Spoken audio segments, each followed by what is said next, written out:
बहुत मान है। ये कहानी है त्याग की, सच की जीत की। तो बिना विलंब किए चलते हैं इस नाटिका की ओर। जैसा कि हम सभी को ज्ञात है, किसी भी कार्य को करने से पहले हम उसकी शुरुआत मंगलाचरण से करते हैं। तो एक सुंदर से मंगलाचरण के लिए मैं आमंत्रित करती हूँ इशिका जैन को, जो आए और अपनी मंगलाचरण की प्रस्तुति दें।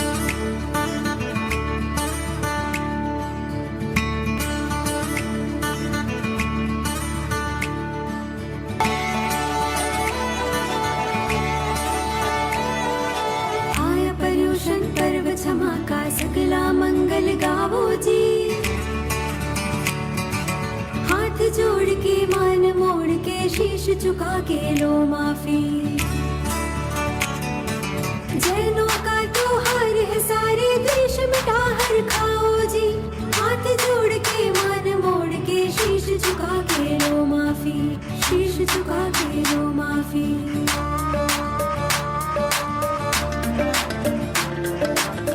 सुनता जय जो रे मारी, सुनता जय जो।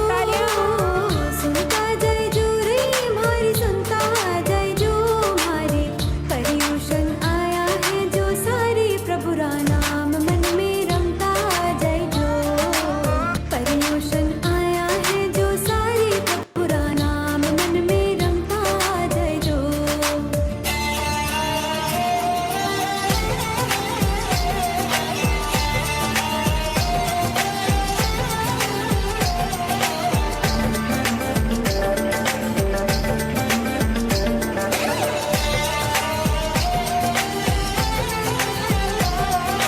भूल चूक को माफ करो और किसी से ना कोई बैर करो।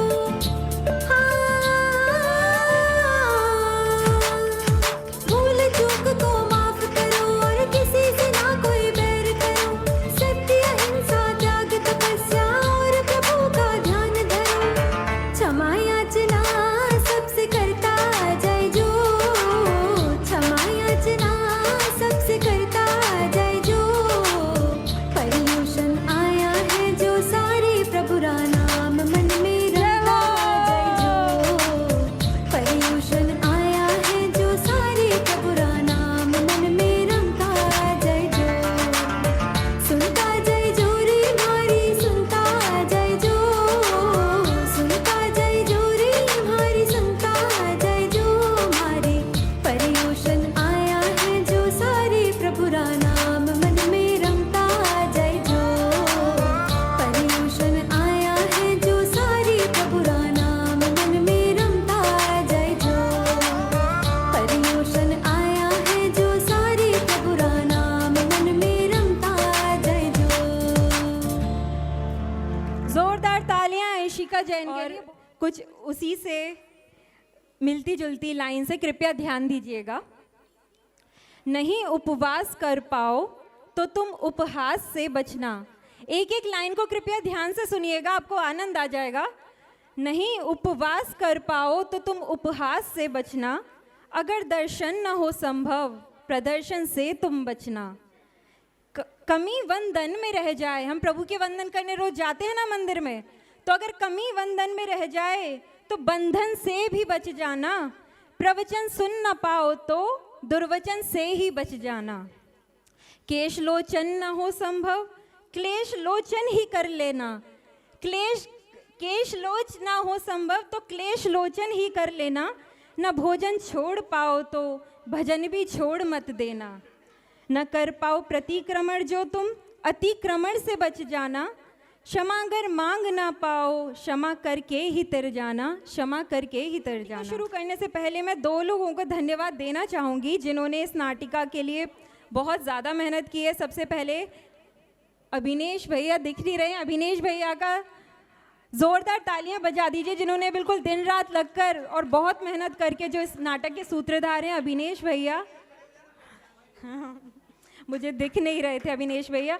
और दूसरे अखिलेश जैन, इन दोनों इनकी भी बहुत मेहनत लगी है। अखिलेश भैया, सबके भैया। सभी बड़े लोग इस बात की चर्चा कर रहे थे कि इस काल का पृथ्वी पर सबसे बड़ा दानी, सबसे बड़ा त्यागी व सबसे सत्यवादी आखिर कौन है? तभी गुरु वशिष्ठ बोलते हैं कि मेरी नज़र में सबसे बड़ा त्यागी, सबसे बड़ा दानी और सत्यवादी कोई है तो हरिश्चंद्र है, वरना कोई नहीं। गुरु विश्वामित्र उनकी बातों से थोड़े असहमत होते हैं और वो बोलते हैं कि इन पूरे तीनों लोकों में इतना बड़ा दानी, त्यागी और सत्यवादी पृथ्वीवासी तो कोई हो ही नहीं सकता। इस बात पर आचार्य वशिष्ठ कहते हैं कि महर्षि, मैं सत्य कह रहा हूँ, अगर आपको इसमें थोड़ा भी शक हो तो आप ही उनकी परीक्षा ले लीजिए। फिर क्या था, गुरु विश्वामित्र निकल पड़ते हैं स्वर्गलोक से पृथ्वीलोक की ओर राजा हरिश्चंद्र की परीक्षा लेने। महाराजाधिराजा सत्यवादी हरिश्चंद्र पधार रहे हैं।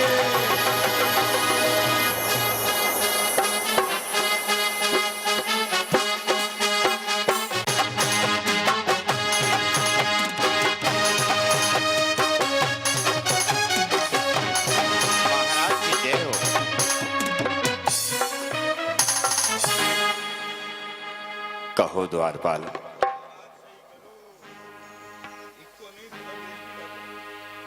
क्या सूचना लाए हो?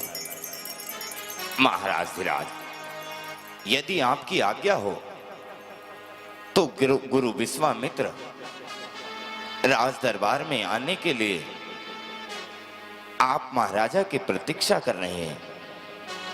नहीं, वो हमारे गुरु हैं, हमारे पूज्य हैं, उन्हें आज्ञा की भला क्या आवश्यकता है। चलो, मैं स्वयं उनकी आगवानी के लिए चलता हूं। मेरे गुरुवर आए हैं, मेरे गुरुवर आए। आयुष्मान भव। कहिए गुरुदेव, अपने इस सेवक के लिए क्या आज्ञा है? राजा हरिश्चंद्र, मैं महर्षि विश्वामित्र आज आज्ञा देने नहीं, एक भविष्यवाणी करने आया हूं। और ये भविष्यवाणी तेरे लिए लाभदायक नहीं। इस भविष्यवाणी में मैंने यह देखा है कि आने वाले समय में तेरी प्रजा का अंत होने वाला है। इन्हें फटना प्रारंभ किया तो अंत तक धरती फटती रहेगी। यदि इस राज्य में महामारी आई तो लोगों के मरने तक महामारी फैलती रहेगी। ऐसा मत कहिए गुरुदेव। आप ऋषि मुनियों ने हमेशा हमारी सहायता की है। जिस राज्य पर मुनियों का आशीर्वाद रहा है उस राज्य में कभी कोई पीड़ा तक नहीं आई, तो ये इतनी बड़ी प्रलय मेरे ही राज्य में क्यों? मेरे पूर्वजों ने इस प्रजा को पुत्र की तरह पाल पोस कर इसका लालन पालन किया है। गुरुदेव, आपके होते हुए यह संभव नहीं हो सकता कि मेरी आंखों के सामने मेरी प्रजा मिट जाए। यही तो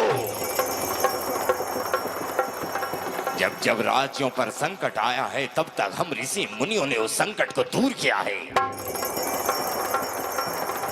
यदि तू इस संकट से बचना चाहता है, अपनी प्रजा को जीवित देखना चाहता है, तो जब जब इस भारतवर्ष में अशांति फैली है तब तब ऋषि मुनियों द्वारा विश्व शांति महायज्ञ किए गए हैं। और तेरी प्रजा को बचाने के लिए इस राज्य में कोई शुभ मुहूर्त देखकर हमें विश्व शांति महायज्ञ करना होगा। गुरुदेव, जो भी नक्षत्र हो, जो भी शुभ मुहूर्त हो, आप शीघ्रता करें और विश्व शांति महायज्ञ को प्रारंभ करें। लेकिन इस विश्व शांति महायज्ञ में अर्जित होने वाला धन केवल और केवल तुम्हारे राजकोष का होगा राजा हरिश्चंद्र। गुरुदेव, राजकोष ही नहीं, यदि हीरे मोती के साथ साथ इस यज्ञ में मेरे प्राणों की आहुति भी देना चाहते हैं तो मैं निसंकोच होकर अपने प्राणों की आहुति दे दूंगा। बस कृपा करके आप मेरी प्रजा को बचा लीजिए। तो ठीक है, इस यज्ञ में जो धन अर्जित होगा वह धन केवल और केवल 3 भार स्वर्ण होगा। 3 भार स्वर्ण? आप एक क्षण प्रतीक्षा कीजिए, मैं अभी 3 भार स्वर्ण लेकर आता हूं। मैं अभी लेकर आता हूं। रुक जा राजा हरिश्चंद्र।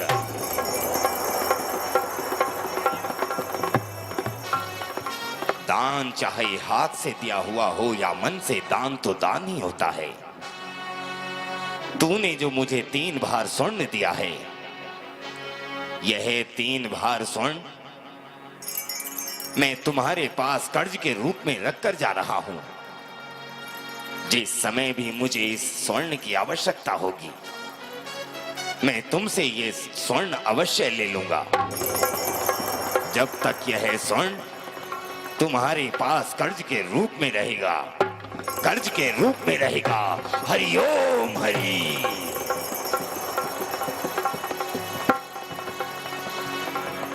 हे विष्णु महादेव, हे सृष्टि के रचयिता ब्रह्मा, मेरी प्रजा की रक्षा करना, मेरी प्रजा की रक्षा करना। महाराज की जय हो। कहो महाराज धीराज, स्थिति देखकर सूचना देने का इच्छा तो नहीं होती, लेकिन आपके दर्शनों को एक साथ भी आई है। यदि आप कहें तो वो आपके दर्शन करने की इच्छा रखती है। द्वारपाल, ये तो अहोभाग्य होता है उनका जिनके द्वार पर ऋषि मुनियों का आगमन होता है। जाओ और उन साध्वी को सहसम्मान राज दरबार में लेकर आओ। मैं तो प्रभु से यही प्रार्थना करूंगा कि इसी तरह साधु संतों का यहां आगमन होता रहे और मेरी प्रजा सदैव फलती फूलती रहे। राजा जी की जय हो।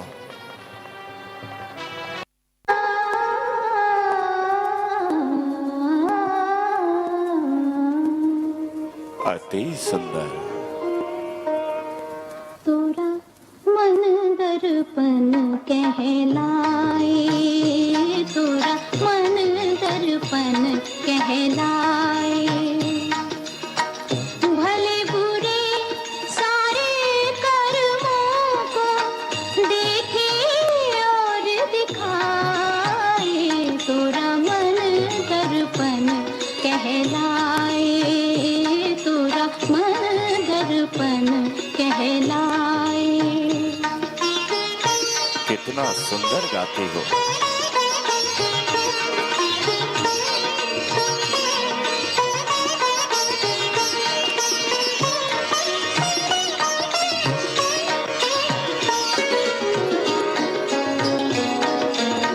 मन ही देवता मन ही ईश्वर, मन से बड़ा न अति सुंदर। कोई। मन ही देवता मन ही ईश्वर, मन से बड़ा न कोई।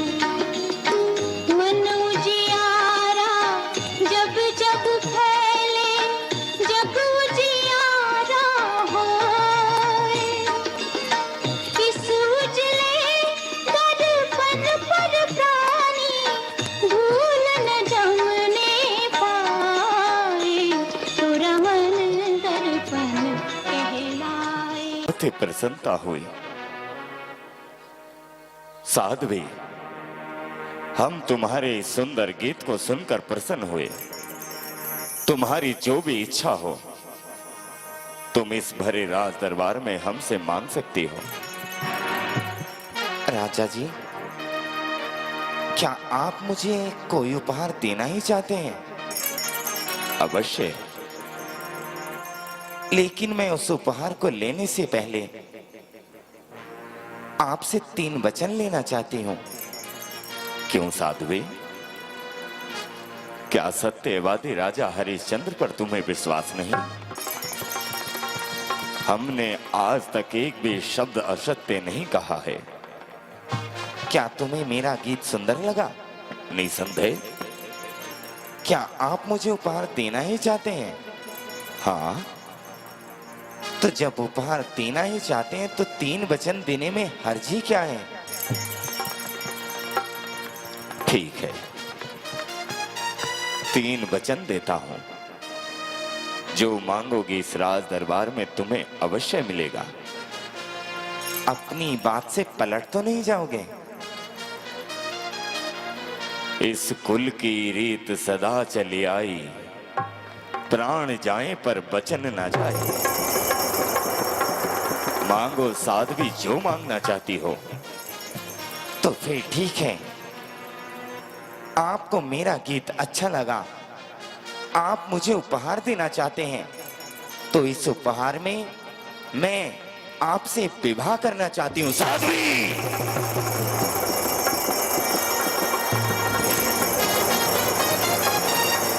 हमने केवल तुमसे इतना कहा था कि तुम इस उपहार में हमसे हीरे मोती सोना चांदी मांग सकती हो, लेकिन क्या तुम इतना नहीं जानती कि हीरे मोती की जगह कोई उपहार में अपना जीवन नहीं देता? तुम जानती हो हमारे घर में हमारी पत्नी है, उस पत्नी से हमें एक बेटा है। साथ भी जहां तक तुम्हारी दृष्टि जाती है वो धरती हम तुम्हारे नाम कर सकते हैं। जितने हीरे मोतियों को तुम उठा सकती हो इतने हीरे मोती हम तुम्हें दे सकते हैं, लेकिन 1000 बार चाहकर भी हम तुम्हें अपने जीवन का आधा हिस्सा नहीं दे सकते। आप ही ने कहा था कि आप हमें उपहार देना चाहते हैं, तो हम उपहार में अपना जीवन कैसे दें?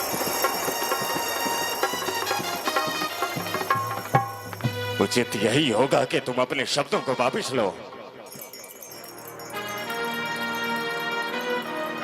मैंने तो सुना था कि राजा हरिश्चंद्र कभी असत्य नहीं बोलता, लेकिन जो अपने वचनों को देकर अपनी बात से पलट जाए वो इस संसार में सबसे बड़ा असत्यवादी हो सकता है। साध्वी!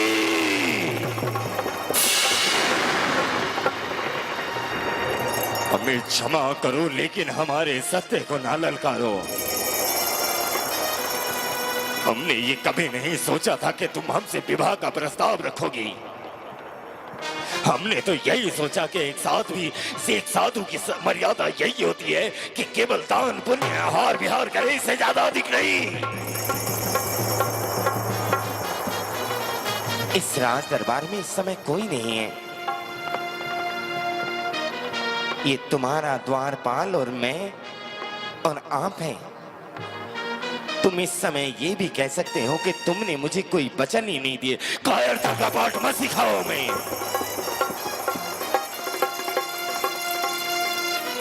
हम तुम्हारे हाथ जोड़ते हैं। हम तुमसे कहते हैं कि अपने ये उपहार हमसे मत मांगो। हरि ओम हरि।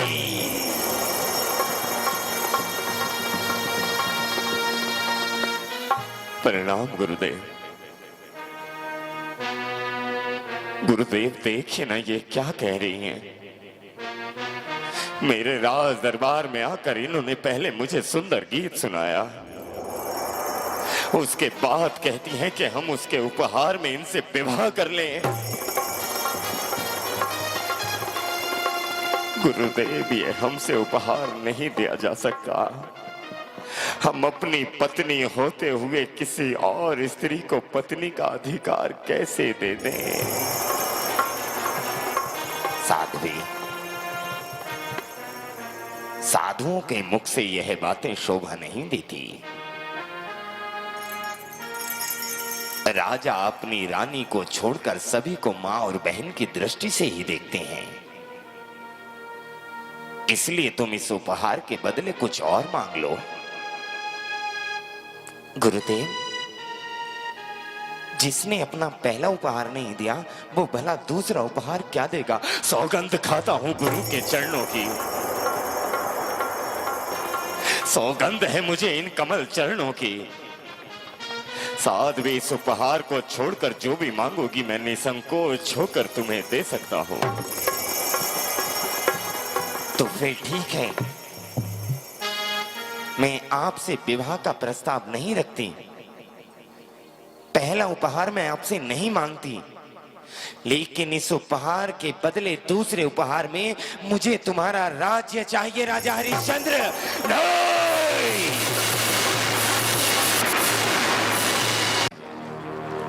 गुरुदेव देख रहे हैं आप, साध्वी ने सबसे पहले हमसे हमारे प्राण मांगे और उसके बाद हमारी सांसें ही मांग बैठी। जिस राज्य को हमारे पूर्वज लालन पालन करते रहे, उस राज्य के प्रजा, उस राजधानी को हम एक साध्वी को कैसे दे दे। झूठा है तू। गुरु के चरणों की सौगंध खाकर भी तू अपने इन वचनों से मुकर रहा है।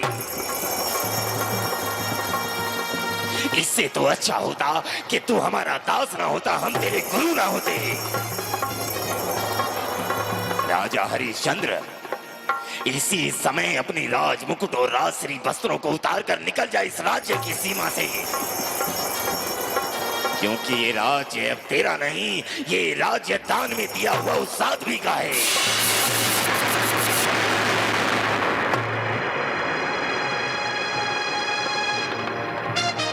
अति उत्तम साध्वी, मैं तुम्हें अपना जीवन ना दे पाया तो तुमने मुझसे मेरे प्राण मांग लिए, लेकिन चाहे कुछ भी हो जाए ये राजा हरिश्चंद्र अपने सत्य को नहीं छोड़ेगा। मैंने गुरु के चरणों की सौगंध खाई है।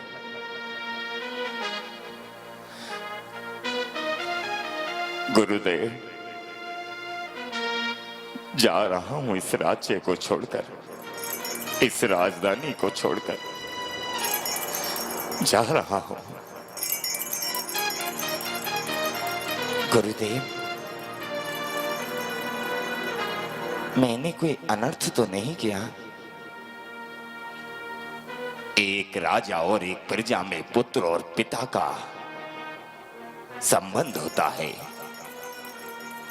और जब एक पिता अपने पुत्र को इस तरह दे दिया करता है तो कुछ आंसुओं की धारा संभावित होती है, लेकिन विधि के विधान को कोई नहीं पलट पाएगा। नागराज!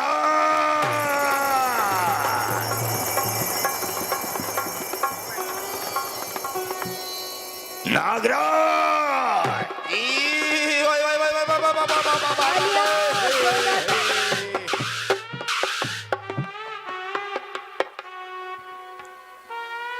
गुरुदेव, लंबे हाथों का प्रणाम स्वीकार करें। कहां थे अब तक? आप जहां थे अब तक।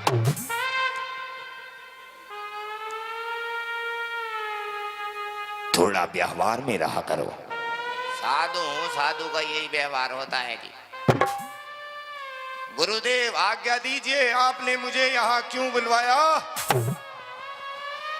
तुम्हारे लिए एक सूचना है। आज्ञा नहीं है क्या? मुझे तो आज्ञा चाहिए।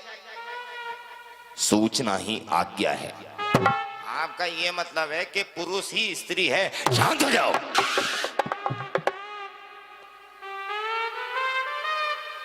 जितना कहा करें उतना सुन लिया करें आप। आज तुम्हें हम एक कार्य दे रहे हैं। अभी कह रहे थे सूचना दोगे, फिर बोल रहे हो आज्ञा देंगे, अब कह रहे हो कि कार्य दोगे। आप ये बताओ, आपको देना क्या है और मुझे लेना क्या है?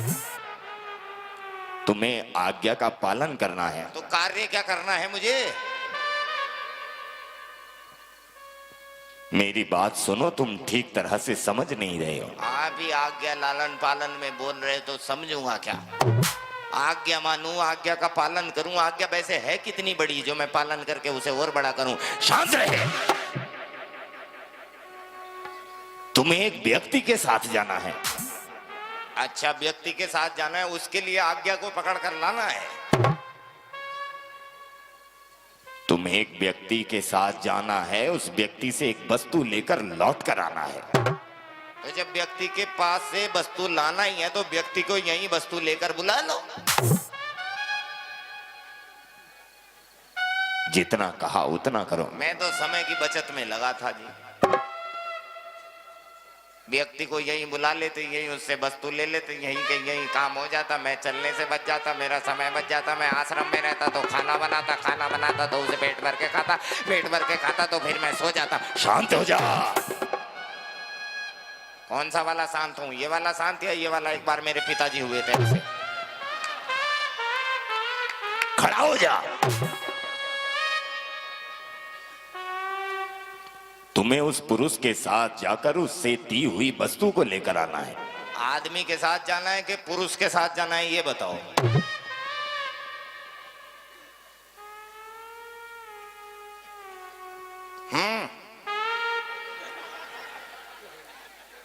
आने दो। किसे? सही समय को आने दो। अब ये समय कौन है, कितनी देर में आएगा पता ही नहीं है। समय को जल्दी बोलो, जल्दी आए भाई, समय से बोलो, समय जल्दी आए, हमारे पास समय नहीं है।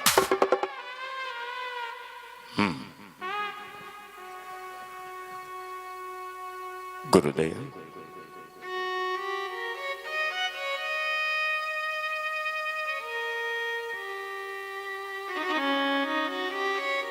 आपने जैसा कहा, मैं, तारा और मेरा पुत्र इस राज्य की सीमा से कहीं दूर चले जाएंगे। ये मेरा राज मुकुट आपके चरणों को समर्पित है। लीजिए गुरुदेव। चलो तारा।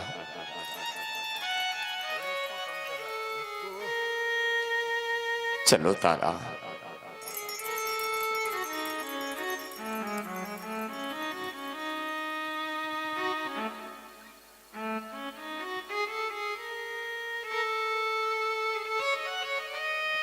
रुक जा हरिश्चंद्र।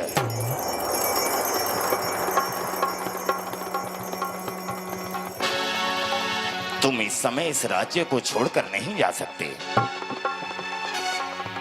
लेकिन आप ही ने तो आज्ञा दी थी कि मैं राजश्री वस्त्रों को उतारकर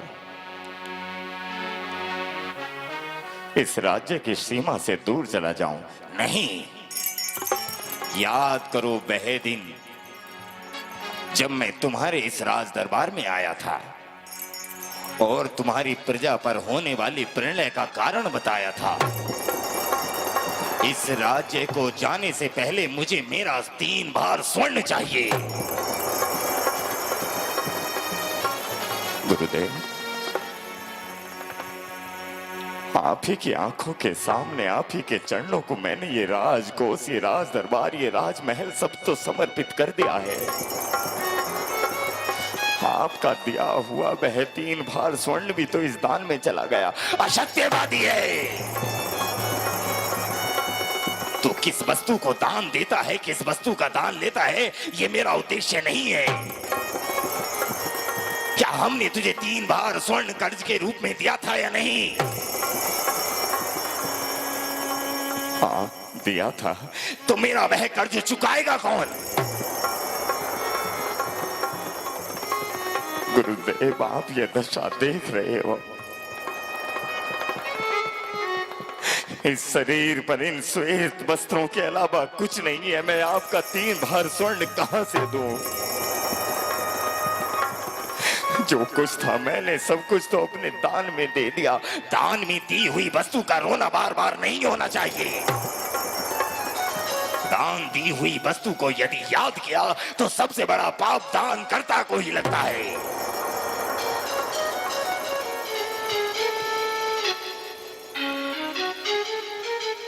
कह दे कि हमने तुझे कोई 3 भार स्वर्ण कर्ज के रूप में दिया था। मुझे याद है, मुझे याद है गुरुदेव, इस राजा हरिश्चंद्र ने वह 3 भार स्वर्ण कर्ज के रूप में रखा था।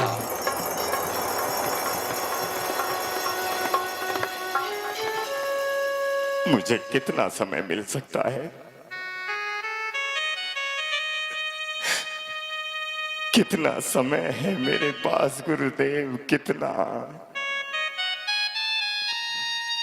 यदि तूने 3 दिन के अंदर वह 3 बार स्वर्ण नहीं दिया तो चौथे दिन का सूर्य तेरी प्रजा नहीं देख पाएगी।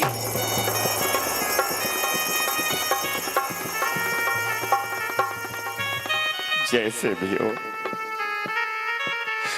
मैं अपनी प्रजा को मिटने नहीं दूंगा, नहीं मिटने दूंगा। आज्ञा दीजिए गुरुदेव। प्रभु कर कृपा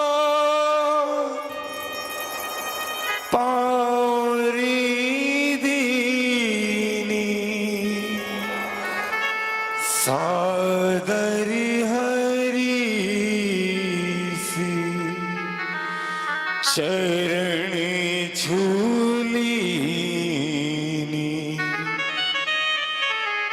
राम भक्ति ले चला रे गुरु की निशानी, राम भक्ति ले चला रे गुरु की निशानी।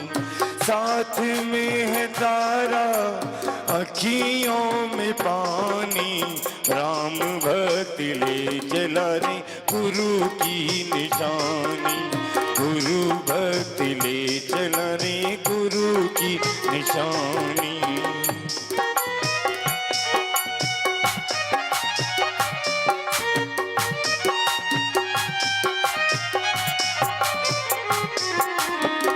तन मन बचन उमंग अनुरागा, धीर धुरंधर धीरज त्यागा, भावना में बह चले ऋषि मुनि ज्ञानी, गुरु भक्ति ले चला रे गुरु की निशानी, गुरु भक्ति ले चला रे गुरु की निशानी।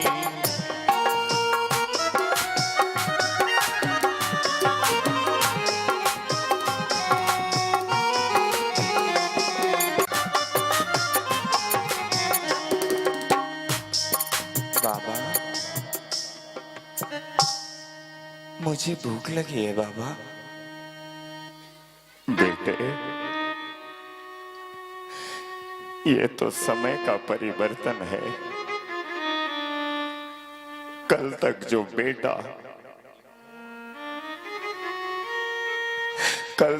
बेटा अपने हाथों से भर भर कर दान दिया करता था, आज रोटी के एक एक टुकड़े को मांग रहा है। बेटा मुझे क्षमा कर दे, बेटा मुझे क्षमा कर दे, बेटा मुझे क्षमा कर दे। अबे ओ हरिया, बेटे से लिपट कर बाद में रोना, उससे पहले हमें हमारा 3 बार सोना दे दे।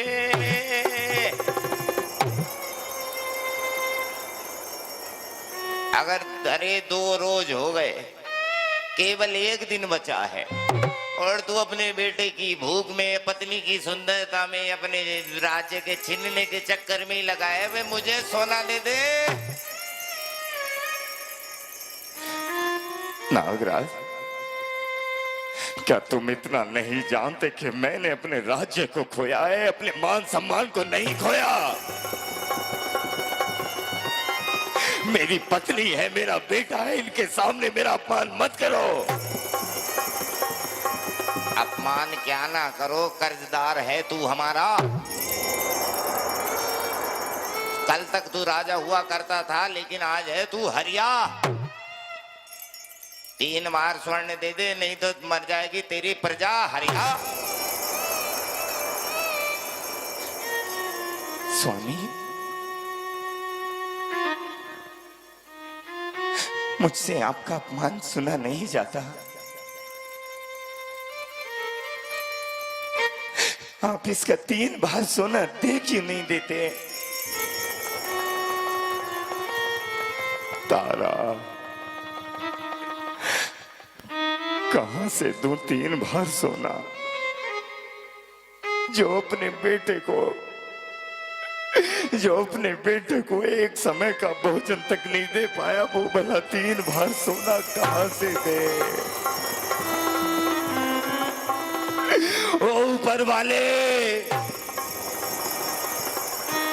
क्या यही दिन दिखा रहा है तू मुझे मेरे बचनों का? अरे बदला लेना है तो मुझसे ले, मेरे परिवार से मत ले, परिवार से मत ले। आज मेरी पत्नी के सामने मेरा अपमान, जो कभी नंगे पांव धरती पर नहीं चली, आज तूने उसे कंकड़ पत्थरों पर चला दिया।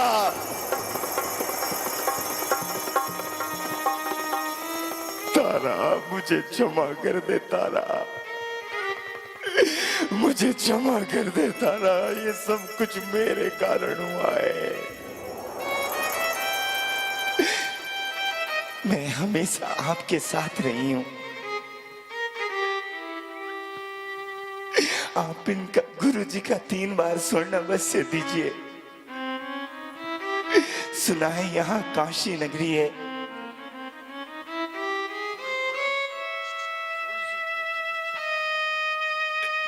वहां पर वस्तुएं बेची जाती हैं, और मैंने अपनी दासी से सुना था कि वहां मनुष्यों को भी बेचा जाता है। तुम भले ही मुझे बेचकर इनका 3 बार सोना दे दो। ना ना ना तारा ना,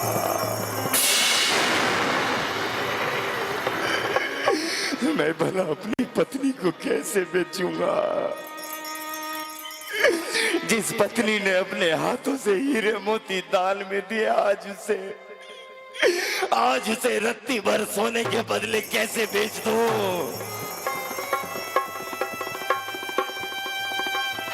तुमने हमेशा साथ दिया मेरा। तारा, ऐसा मत कर तारा, मैं नहीं कर पाऊंगा तारा। मैं कब कह रही हूं कि मैं तुमसे दूर जा रही हूं? तुम्हारे बिना जी तो मैं भी नहीं पाऊंगी। जैसे ही तुम 3 बार सोना कमाओगे, मुझे अपने पास बुला लोगे ना? मुझे अपने पास बुला लोगे ना? मुझे अपने पास बुला लोगे ना?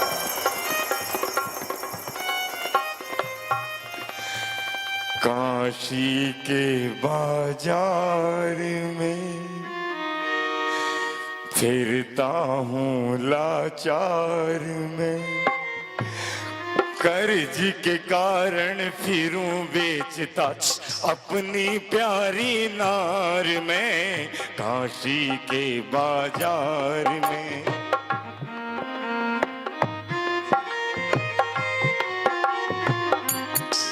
अरे कोई है जो मेरी पत्नी के बदले 3 बार सोना मुझे दे सके? अरे देखिए, ये देखने में कितनी सुंदर दिखती है।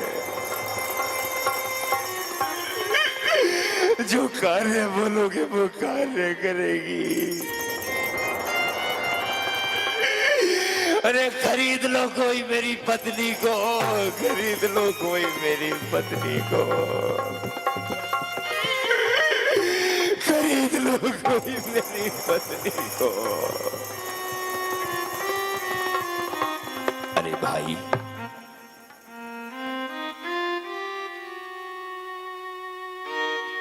ये जुग्गा बनाकर क्यों खड़ा है रे? सुना है यहां पर किसी की बोली लग रही है। हाँ सेठ जी, मैं राजा हरिश्चंद्र, और ये मेरी पत्नी तारा। आप जो कार्य बोलोगे वो कार्य करेगी। खरीद लीजिए इसे 3 बार सोने में खरीद लीजिए सेठ जी, 3 बार सोने में खरीद लीजिए।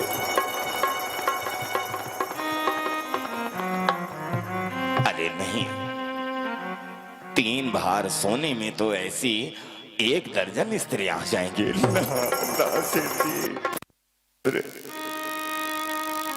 खरीद लीजिए मेरी पत्नी को 3 बार सोने के बदले। मैं आपके पांव पड़ता हूँ, मैं आपके हाथ जोड़ता हूँ, खरीद लीजिए मेरी पत्नी को। देखो भाई, यदि तुम इतना रो रहे हो तो ठीक है, मैं तुम्हारी पत्नी के बदले तुम्हें 2 बार सोना दे सकता हूं। इससे अधिक मैं नहीं दे सकता, नहीं दे सकता। सेठ जी, कुछ तो विचार कीजिए। एक राजा तुमसे कह रहा है, स्वामी 2 बार ही मिलते हैं तो 2 बार ही ले लो। कहीं ऐसा ना हो कि तुम्हारी ये महारानी इस बाजार में कोड़ियों के दाम भी ना बिके।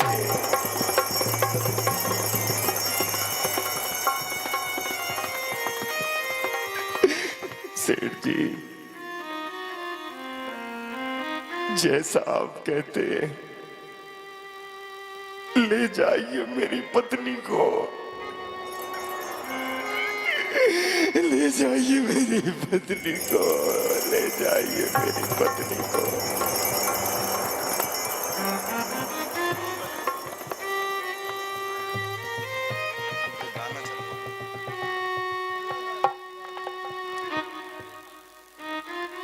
बेटा,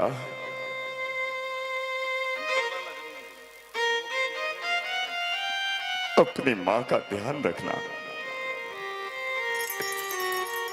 चलो चलो मेरे साथ चलो, और इस बेटे को भी ले लो। चलो। नहीं सेठ जी, नहीं, मैंने अपने बेटे की बोली नहीं लगाई थी। अरे मैंने तो केवल अपनी पत्नी को 2 बार सोने के बदले बेचा है। मुझे अपने बेटे को नहीं बेचना, नहीं बेचना। अरे मूर्ख है क्या?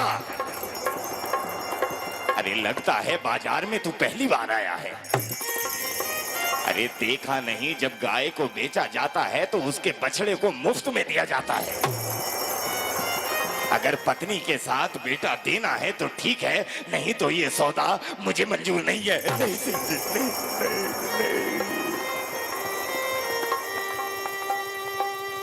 ना तारा, तारा, तारा,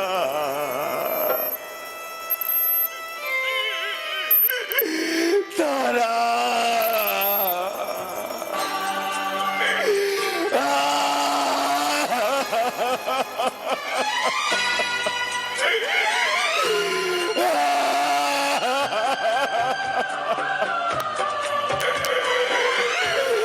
आगे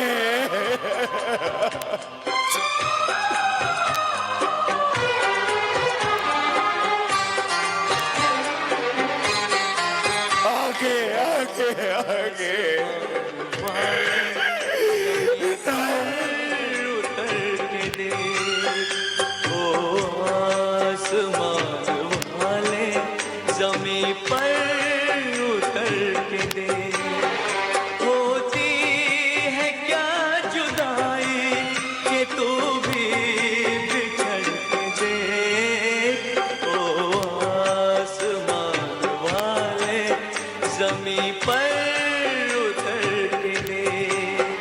होती है आगे। क्या जुदाई कि तू भी बिछड़ के दे ओ आसमान वाले, जमीन पर उतर के दे।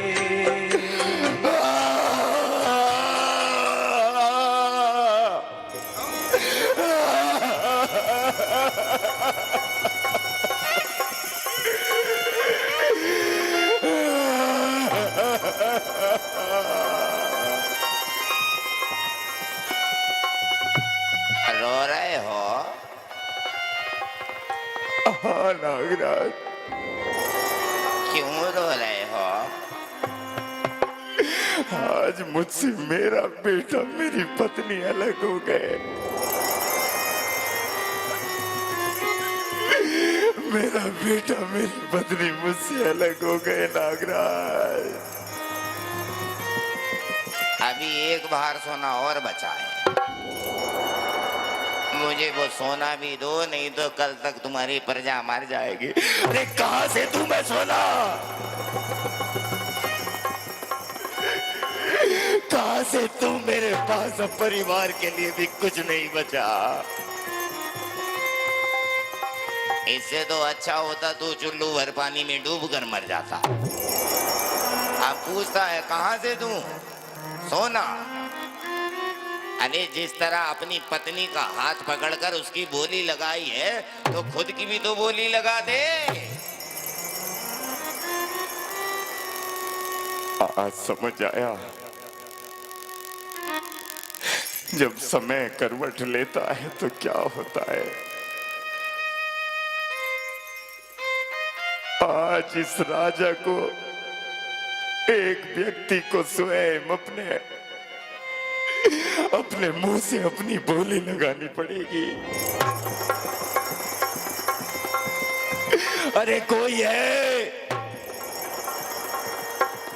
जो इस राजा हरिश्चंद्र को खरीद सके? अरे केवल एक बार सोने के बदले राजा हरिश्चंद्र मिलेगा। अरे कोई ले लो, कोई ले लो, मुझे कोई ले लो,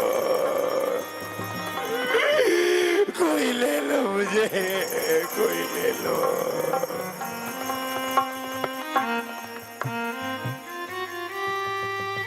अरे भाई,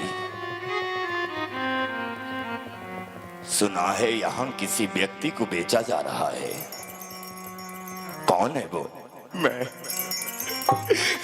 राजा हरिश्चंद्र। एक बार सोने के बदले मुझे ले लो, मेरी प्रजा बच जाएगी, मेरी प्रजा बच जाएगी। एक बार सोने के बदले ले लो। देखो, एक बार सोने में तो बहुत से नवयुवक मिल सकते हैं, लेकिन तुम्हारी आंखें मुझे सच्चाई बता रही हैं। लेकिन क्या जो मैं कार्य करता हूं वो तुम कर पाओगे? मैं अपने राज्य का राजा का चंडाल हूं। राजा की आज्ञा से मैं लोगों को गर्दनें काटकर उन्हें दंड देता हूं। और दूसरा, शमशान घाट में रहता हूं। वहां पर जो भी मुर्दा आता है, उस मुर्दे से एक कफन और एक टका कर के रूप में लेता हूं। यदि तुम ये कार्य कर सकते हो तो बताओ मुझे।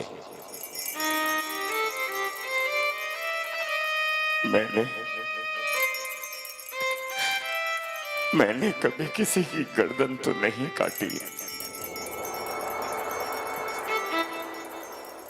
लेकिन अपनी प्रजा बचाने के लिए आपका दास बनकर आपकी आज्ञा का पालन अवश्य करूंगा। तो फिर ये लो, एक बार सोना और चलो मेरे साथ। आओ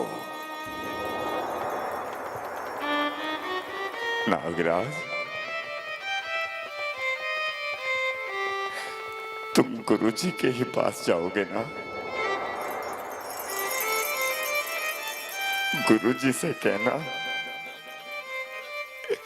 कि हरिश्चंद्र नहीं रहा, नहीं रहा, ओए! नहीं रहा हरिश्चंद्र, नहीं रहा। हाय मुन्ना,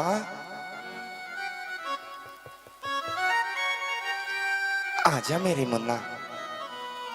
आजा, ये ले।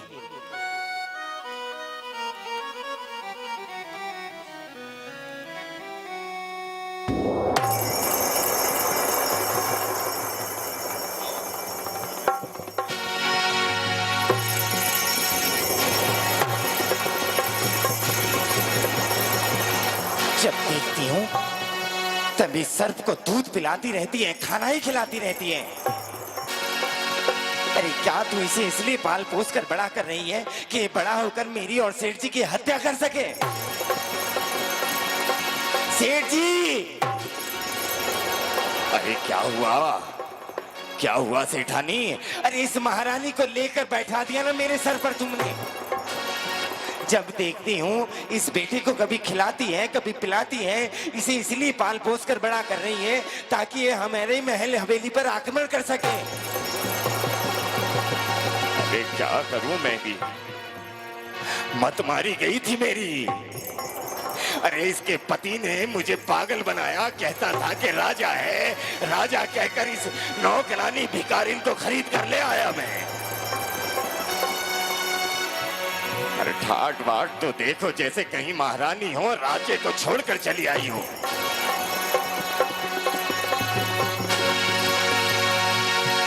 अब क्या करूं तेरा? करना क्या है? इधर आ, मेरी बात सुन। अगर तुझे इस घर में रहना है तो तुझे काम करना होगा,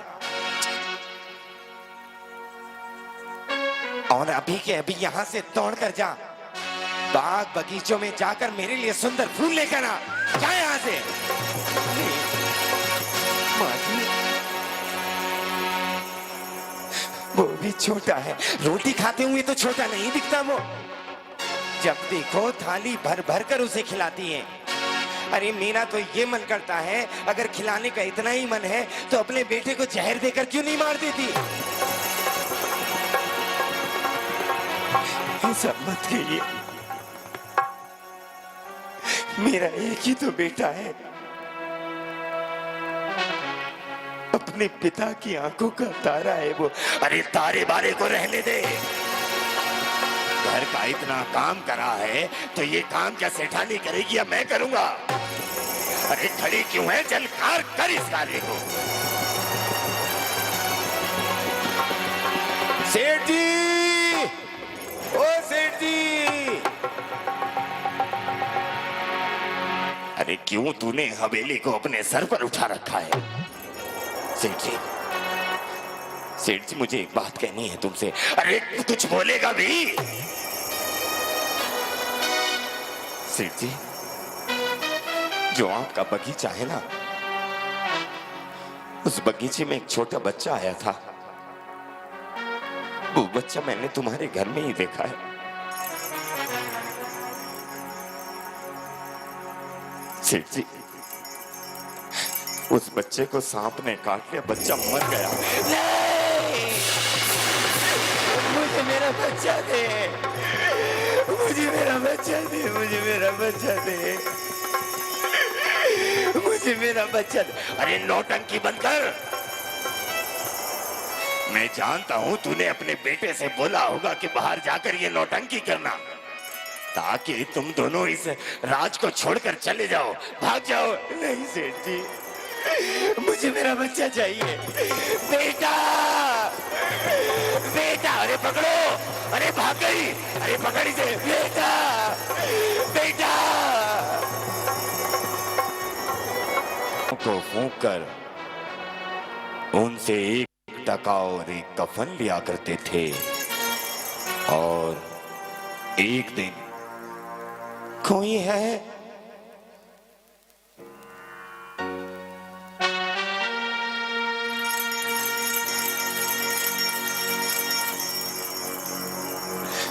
कोई है इतनी रात्रि में शमशान घाट में कौन हो सकता है?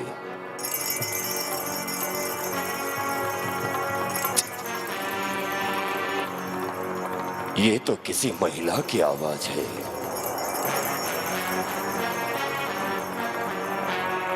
कौन हो तुम? मैं एक माँ हूं। तुम जानती नहीं कि शमशान घाट में स्त्रियों का आना निषेध होता है। क्या तुम्हारा कोई परिवारजन या संबंधी इस मुर्दे के साथ नहीं आया? मेरा इस दुनिया में कोई है ही नहीं, एक बस ये बेटा ही था। ये भी मुझे छोड़कर चला गया और इसके पिता मुझसे काशी नगरी के बाजार में अलग हो गए।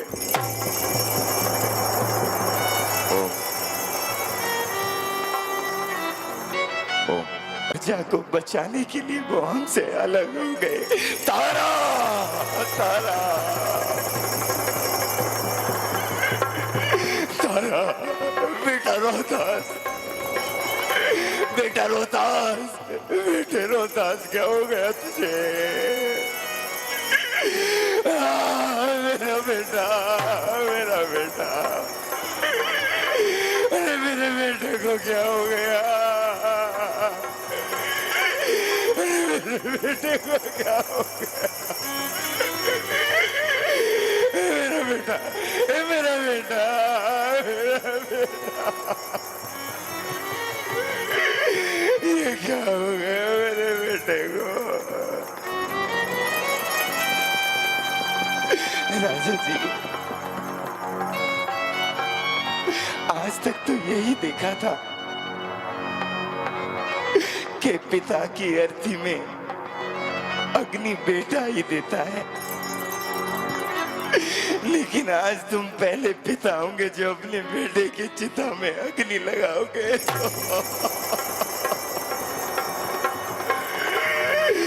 ना तारा, ना, ना, ना, ना, ना। क्यों? चलिए हम दोनों अपने बेटे की अर्थी बनाते हैं ताकि उसकी चिता में उसका हम अंतिम संस्कार कर सकें। तारा, तुम्हारे जाने के बाद मुझे राज के चंडाल ने खरीदा था और ये हरिश्चंद्र उसका दास है।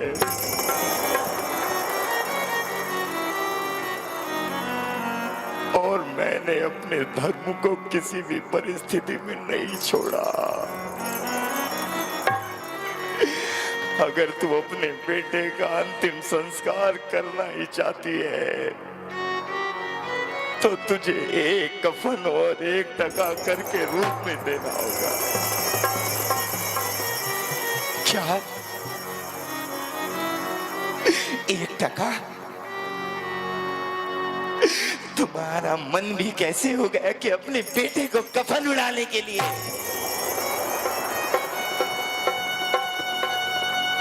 क्या इसकी चिता में अग्नि लगाने के लिए ये तुम्हारा कुछ नहीं लगता? क्या ये तुम्हारा बेटा नहीं है? क्या तुम्हारा इससे रिश्ता नहीं है? नहीं है, नहीं है, नहीं है। तू जिस जगह पर बैठी है संसार के रिश्ते यहाँ आकर खत्म हो जाते हैं और मैं अपने बेटे के लिए, अपने बेटे की अर्थी के लिए अपने दिए हुए धर्म को नहीं भूल सकता। याद कर जब गंगा के घाट पर मुझसे मेरा घड़ा नहीं उठाया गया था तब तूने भी तो मुझे अछूत बताकर मेरा छुआ नहीं लिया था। जब तू अपने धर्म से नहीं डिगी तो मुझे मेरा धर्म तोड़ने के लिए क्यों कह रही है? तो इसका मैं क्या करूं? ये अब ना बोलता है ना मुझसे गले मिलता है, क्या करूं इसका? भगवान ने खेल खेले हैं हमारे साथ। यदि तेरे पास टका हो तो इस शमशान घाट में इसमें अग्नि लग सकती है, नहीं तो गेरा किसी नगर के चौराहे पर। जब तक तेरे बेटे को चील कौए कुत्ते बिल्ली नोच नोच करना खा ले, तब तक भगवान का हृदय नहीं जागेगा।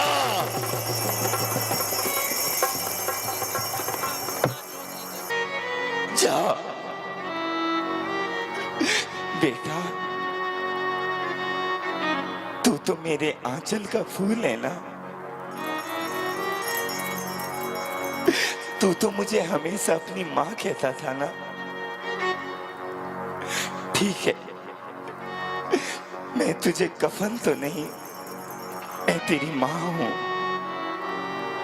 और एक माँ अपने बेटे को कफन कैसे उड़ाए। ले बेटा, तू मेरे आंचल का फूल है। ये माँ तुझे अपना आंचल दे रही है, अपना आंचल दे रही है।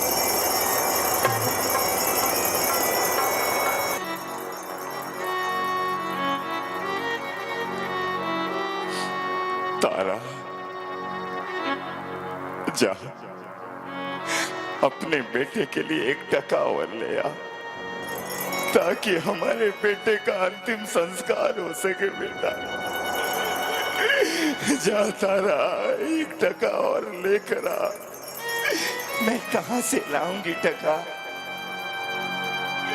कोई नहीं जानता मुझे इस नगरी में। तारा, जाना नगर नगर में और सभी दरवाजे पर जाकर कहना कि तू आज अपने बेटे के अंतिम संस्कार के लिए मांग रही है। द्वार द्वार पर जाना और माँ मिले या पिता मिले, उनसे कहना कि 1 टका दे दो, मेरा बेटा जलेगा। उसके बदले उनकी संतान को आशीर्वाद देना कि वे सदा लंबी आयु के हों। दुनिया वालों, आज तक आपने अनेकों माएं देखी होंगी अपने बेटे की भूख के लिए मांगती हुई, कभी उनके वस्त्रों के लिए। मेरा बेटा भूखा नहीं है। मैं आपके बीच आ रही हूं, मैं अपनी झोली फैला रही हूं। मेरे बेटे की चिता के लिए 1 टका दे दो मुझे, 1 टका दे दो। बना के क्यों बिगाड़ा रे, 1 टका दे दो मुझे। मेरे बेटे के चिता के लिए 1 टका दे दो, 1 टका दे दो। बिगाड़ा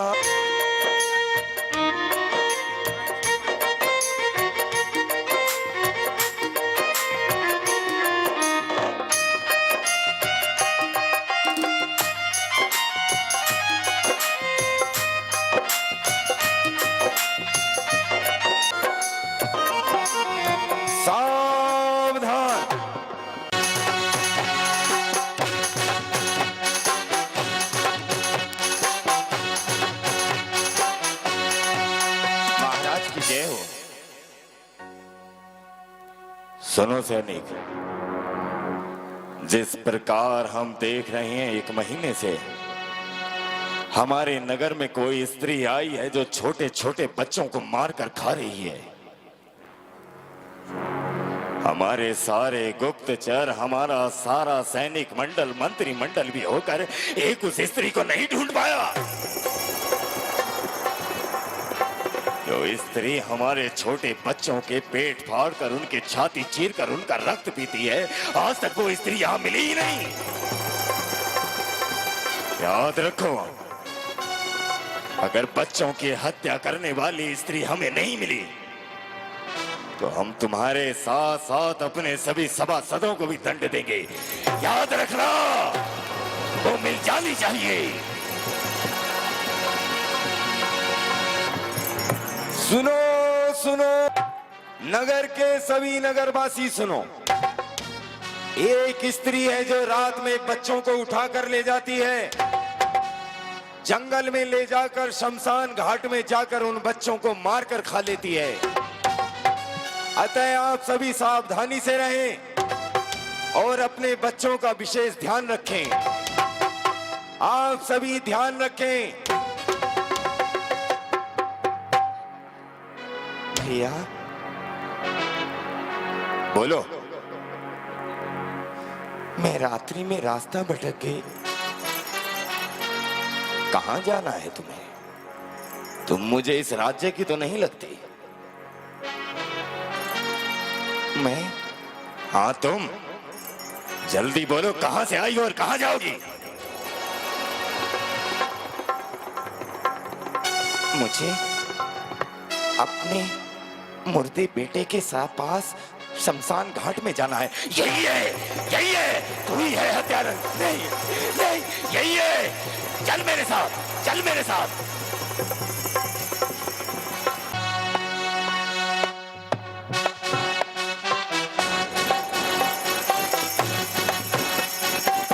महाराज की जय हो।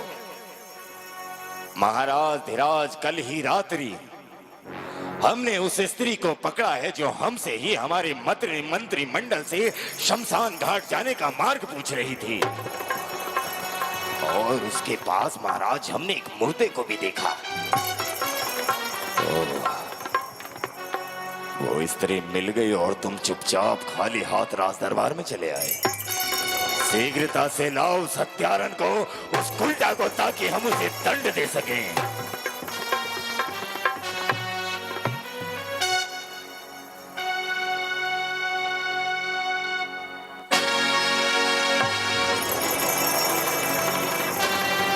मूर्ख कहीं के वाह, इतने प्रेम से ला रहा है जैसे हम इसका सम्मान करें। तू वही है ना जिसने मेरे राज्य के छोटे छोटे बच्चों को मारकर खाया है? क्या तेरी कोख से किसी बेटे या बेटी ने जन्म नहीं लिया? क्या तू एक मां की ममता को नहीं समझ पाई? अरे निर्लज्ज कुल्टा कलंकनी, क्या तुझे एक स्त्री होते हुए भी लज्जा नहीं आती?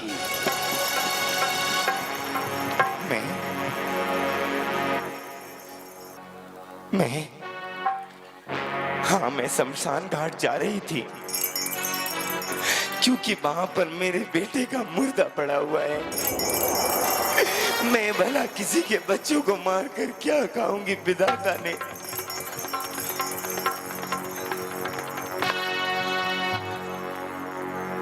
मैं क्या कहूं, कैसे कहूं? खुद मेरा बेटा शमशान घाट में पड़ा हुआ है।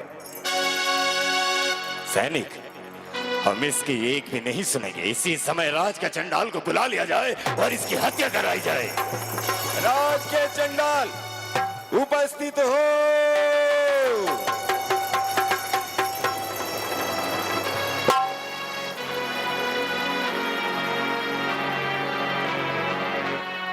महाराज की जय हो। कहिए महाराज, क्या क्या है? जैसा तुम सुन रहे थे कि हमारे राज्य के अनेकों छोटे छोटे बच्चों को मारकर इस स्त्री ने खा लिया।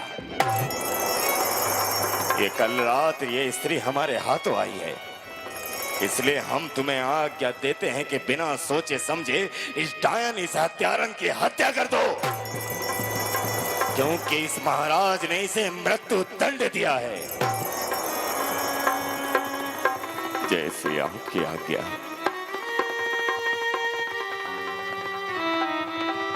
मरने वाली, जाते जाते मुझे कोई दोष मत देना। यदि तुम्हारे मन में अंतिम इच्छा हो तो मांग कर देख लो, हो सकता है पूरी हो जाए। यदि इस राज दरबार में मेरी अंतिम इच्छा पूरी होती है, मैं जीना नहीं चाहती। किसके लिए जीऊं? कैसे जियो? राज के चंडाल, मेरी अंतिम इच्छा यही है कि शमशान घाट में मेरा बेटा मेरे पति के पास मरा पड़ा है, उसकी चिता में अग्नि लगवा देना। तारा, तारा, तारा।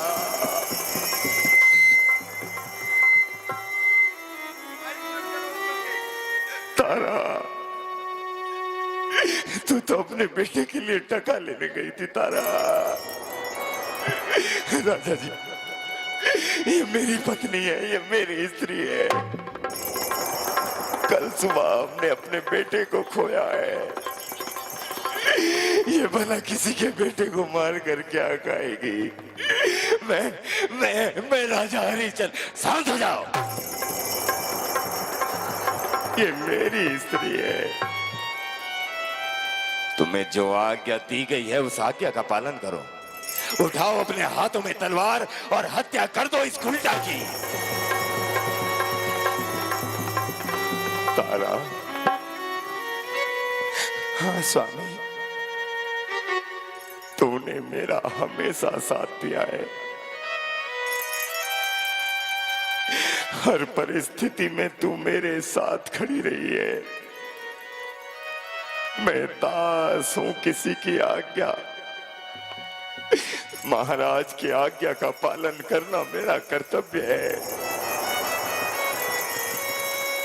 तारा, मैं ये तलवार उठाता हूं। आज इस अंतिम क्षण में तो मेरा साथ देगी ना?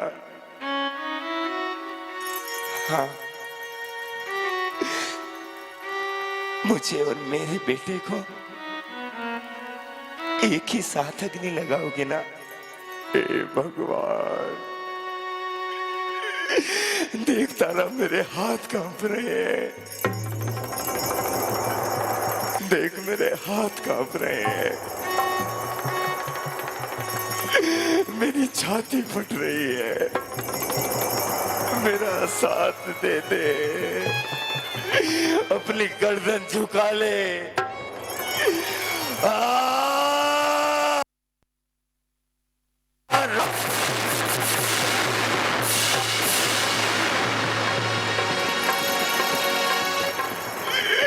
गुरुजी,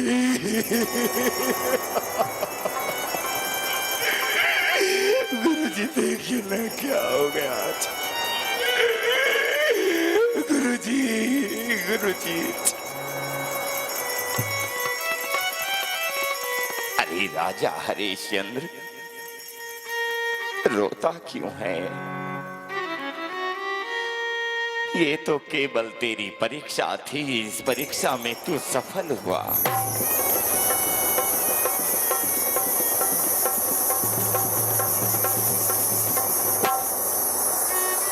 अंत समय तक भी तूने सत्य और धर्म को नहीं छोड़ा। मैं गुरु विश्वामित्र तुझे वरदान देता हूं, जब तक सूरज चांद रहेगा सत्यवादी तेरा नाम रहेगा। गुरुदेव, आपकी इस परीक्षा में हमने अपने बेटे को खो दिया। हमारा बेटा मर गया गुरुदेव, हमारा बेटा मर गया। नहीं, तुम्हारा बेटा मरा नहीं है। वो तो मेरे साथ मेरे आश्रम में खेल रहा था। आवाज लगा, वो दौड़ कर आएगा। रोहतास, मुन्ना, बेटे, मुन्ना, बाबा, बाबा, मेरा बेटा, मेरा बेटा, मेरा बेटा। राजा हरिश्चंद्र, तुमने अपने सत्य और धर्म को नहीं छोड़ा, इसलिए इस भविष्य में जब तक भी है धरती रहेगी, और जब कहीं भी सत्य की चर्चा होगी, उस चर्चा में हमेशा तुम्हारा नाम सत्यवादी हरिश्चंद्र लेकर अवश्य लिया जाएगा, अवश्य लिया जाएगा, अवश्य लिया जाएगा। तेरा राज्य तेरी प्रतीक्षा देख रहा है, तेरी प्रजा तेरी प्रतीक्षा देख रही है। जा, तेरा कल्याण हो, सत्यवादी राजा हरीश।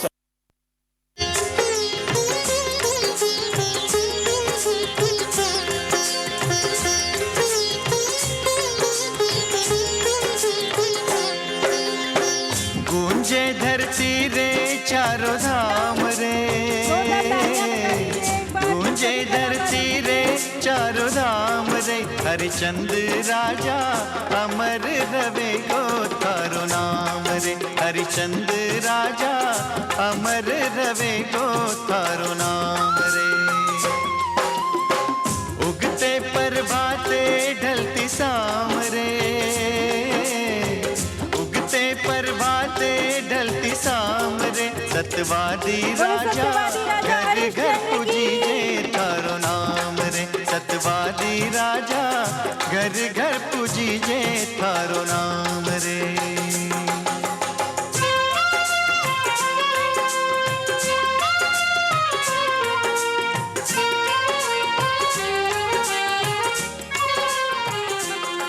बस आप लोग बस 2 मिनट रुकिए, मैं एक बार आपका सभी पात्रों का इंट्रोडक्शन करना चाहूंगी। राजा हरिश्चंद्र के रूप में थी प्रीति भाभी, रानी तारा के रूप में आरजू भाभी, पुत्र आरव जैन, गुरु विश्वामित्र दीपेश भैया, साध्वी बनी थी जिज्ञा भाभी, नागराज के रूप में था आरती जैन, पहला द्वारपाल आयुषी भाभी, द्वारपाल नंबर 2 ईशांक जैन, चांडाल के रूप में थे अंकित जैन लक्की भैया, राजा नंबर 2 अभिनेश भैया, सेठ सेठानी सेठ जी थे रक्षा भाभी और सेठानी आयुषी भाभी। जोरदार तालियां बजा दीजिए, इन सभी ने बहुत मेहनत की है और आप लोगों को आपके दिल को थोड़ी भी ये कहानी दिल को छुई हो तो प्लीज एक बार जोरदार तालियां बजा दीजिए अभिनेश भैया के लिए भी, क्योंकि इन्होंने बहुत मेहनत की है, और साथ के साथ पूरी टीम अखिलेश जैन, अभिनेश जैन और मंगला चरण के लिए इशिका जैन।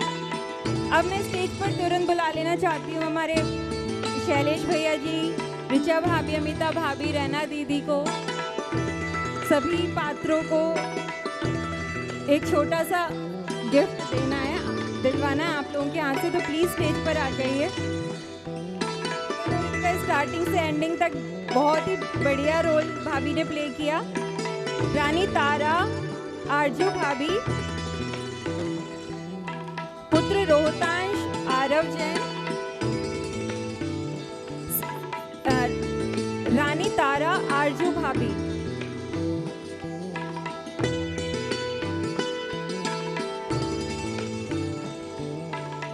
रोहतांश के रूप में आरव जैन, फिर गुरु विश्वामित्र दीपेश भैया, अलग निरंजन, ये कहो उन्हें श्राप नहीं दिया वरना साध्वी के रूप में है जिज्ञा जैन, जिनकी वजह से ये सब पूरी कहानी हुई, यही सबकी जड़ है। नागराज के रूप में थी आरची जैन, बहुत बढ़िया कॉमेडी की है आरची ने, सबको हंसी आ गई थी आरची। द्वारपाल 1 आयुषी भाभी और द्वारपाल 2 ईशांक जैन।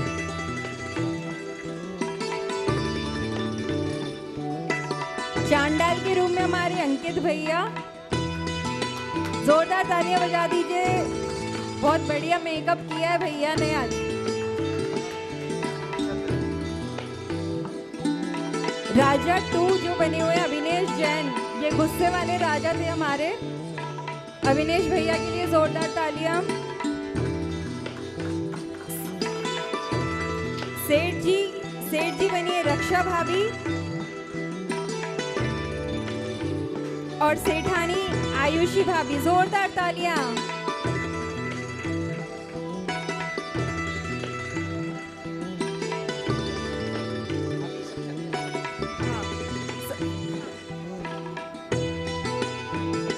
अब मैं नाटक के सूत्रधार अभिनेश जैन और अखिलेश जैन को भी सामने लाना चाहती हूँ, एक बार उनके लिए जोरदार तालियां बजा दीजिए, जिन्होंने बहुत मेहनत की है। क्या बात है, बोलो राजा हरिश्चंद्र की। इन लोगों ने बहुत ही अच्छी मेहनत की है और हम सभी लोग एक बार जोरदार तालियों से इनके नाटक की अनुमोदना कर लेते हैं। कल उत्तम सत्य धर्म है और उन्होंने आज सत्य धर्म की परिभाषा हमें एक दिन पहले ही समझा दी। कल का प्रोग्राम नृत्य प्रतियोगिता है जिसके सूत्रधार फिर से अविनेश भैया हैं, उनसे संपर्क करें। कल आपसे पुनः यहाँ पर इसी मंच पर मिलेंगे। हमारे जजेस कुछ कहना चाहते हैं, रेना दीदी प्लीज। पहले तो आप लोगों का नाटक बहुत बढ़िया था। अनिमेश भैया, अखिलेश भैया, हम सबकी तरफ से बहुत बहुत बधाई आप लोगों को, है ना।